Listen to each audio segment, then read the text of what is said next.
Hello guys, আসসালামু আলাইকুম। আশা করি সবাই ভালো আছেন। আলহামদুলিল্লাহ আমিও ভালো আছি। মনটা খুবই খারাপ মায়ের জন্য। আজকে মাকে দেখতে আসছি। অপারেশনের পরে কী অবস্থা কেমন আছে তা দেখার জন্য আমি আর আমার বোন চলে আসছি।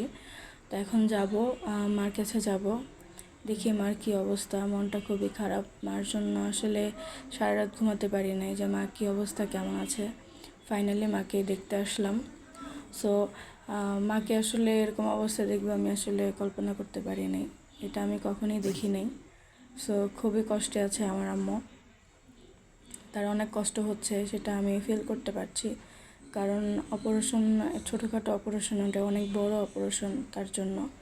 মানে আমার কাছে আমি খুবই কান্না করেছি মাকে জড়ায় ধরে। আসলে সেই মুহূর্তটা আসলে কেমন ছিল আমি জানি। মানে মনটা খুবই খারাপ মার জন্য। কী থেকে কী হয়ে গেল আল্লাহ আল্লাহ তাআলা ভালো জানেন। আল্লাহ মাফ করুক, আল্লাহ আমার মার গুনাহ মাফ করে দিক। আল্লাহর কাছে এটাই চাওয়া। তো বাসায় বড় আপিকে ফোন দিলাম, বড় আপির সাথে কথা বললো মা। এটা হচ্ছে আমার খালা। আমার মাকে বোন ডাকছে।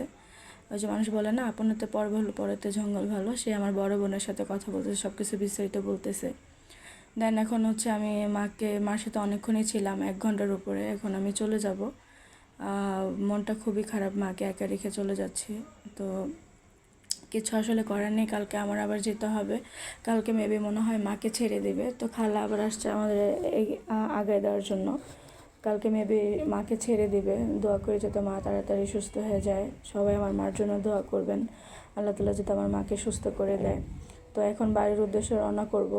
যেহেতু ইফতারের টাইম চলে আসছে, তাই তাড়াতাড়ি বাসায় চলে যেতে হবে। তো আমি আবার আমার বোনের জন্য অপেক্ষা করতেছিলাম। ও আবার জুস কিনছে, তো ও চলে আসলে গাড়ি ছেড়ে দিবে। মনটা খুবই খারাপ, মাকে ছেড়ে আসলে চলে আসতে ইচ্ছা করছিল না। মন চাচ্ছিল যে মার পাশে আর একটু থাকি, বাট আসলে কিছু করার ছিল না। আমার বাসা পুরা খালি। সো বাসায় আমার যেতে হবে, কারণ আমি বাসায় না থাকলে পুরো ঘরই অন্ধকার। রান্না বান্না এভরিথিং, ঘরের কাজ হতে সব কিছু আমারই করতে হয়। তাই আসলে আর বেশি দেরি করিনি। ঝটপট সব কিছু দিয়ে, মাকে সব কিছু দিয়ে দেন আমি আবার বাসার উদ্দেশ্যে রওনা করলাম। আর কিছুক্ষণ পরে গাড়ি ছেড়ে দিবে। আসলে কি বলবো, আসলে মনটা খুবই অসম্ভব খারাপ। ফাইনালি মাকে তাও চোখের দেখা মাকে দেখেছি, এটাই আমি অনেক খুশি।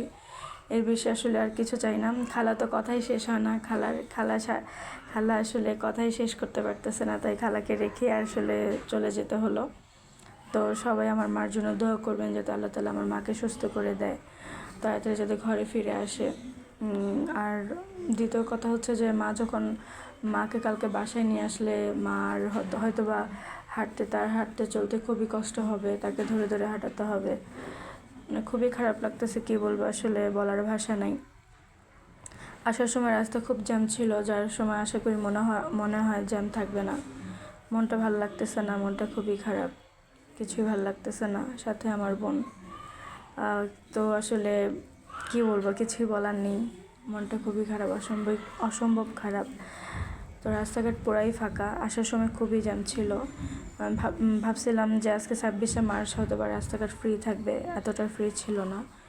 বাসা যাওয়ার সময় বেশি সময় লাগেনি, 1 ঘন্টার ভিতরে চলে গেছি। কিন্তু আসার সময় আসলে 2 ঘন্টা সময় লাগছে, আরও বেশি সিএনজিতে। সো ফাইনালি বাসায় চলে আসছি গেটের সামনে। টাকা দিয়ে দেন আমি বাসায় যাব। বাসায় যেয়ে আমার ইফতারি বানাতে হবে, কারণ হাতে যেহেতু বেশি সময় নেই আর সব কিছু আমারই করতে হয়। ঘরে সবাই অসুস্থ, আমি আলহামদুলিল্লাহ কিছুটা সুস্থ আছি। আলহামদুলিল্লাহ। কিছুদিন আগে খুব অসুস্থ ছিলাম, বিছানা থেকে উঠতে পারিনি। আল্লাহ তাআলা আমাকে মাফ করেছে, আমি আল্লাহই সুস্থ হয়ে গেছি। কারণ আমি অসুস্থ হয়ে গেলে সব কিছু অচল হয়ে যাবে। তাই আল্লাহর কাছে দোয়া করি, আল্লাহ তুমি আমাকে সুস্থ রাখো। এখন আমি বাসায় চলে আসছি, প্রায় রুমে চলে যাব সিঁড়ি দিয়ে। আসলে 4তলা থাকি, ওঠা নামা অনেক কষ্ট। ফাইনালি ঘরে চলে আসছি। ঘর হচ্ছে অন্ধকার, বাবা ঘুমাচ্ছে, কারণ বাবার শরীরও খুব অসুস্থ। প্রেশার বেড়ে হাই হয়ে শেষ। সো আমি অলরেডি দেখলাম পাকের ঘরে হচ্ছে আমার বান্ধবী কী জানি করছে। সে মরিচ ভাজতেছে। সে আমাদের বাড়ির পাশেই থাকে, আমরা ছোটোবেলা থেকে একসাথে বড় হয়েছি। আসলে মায়া ভালোবাসাটা এখনও কাটিয়ে উঠতে পারিনি। সো এই ছিল আজকের ব্লগ। তো সবাই ভালো থাকবেন, সুস্থ থাকবেন। আসসালামু আলাইকুম।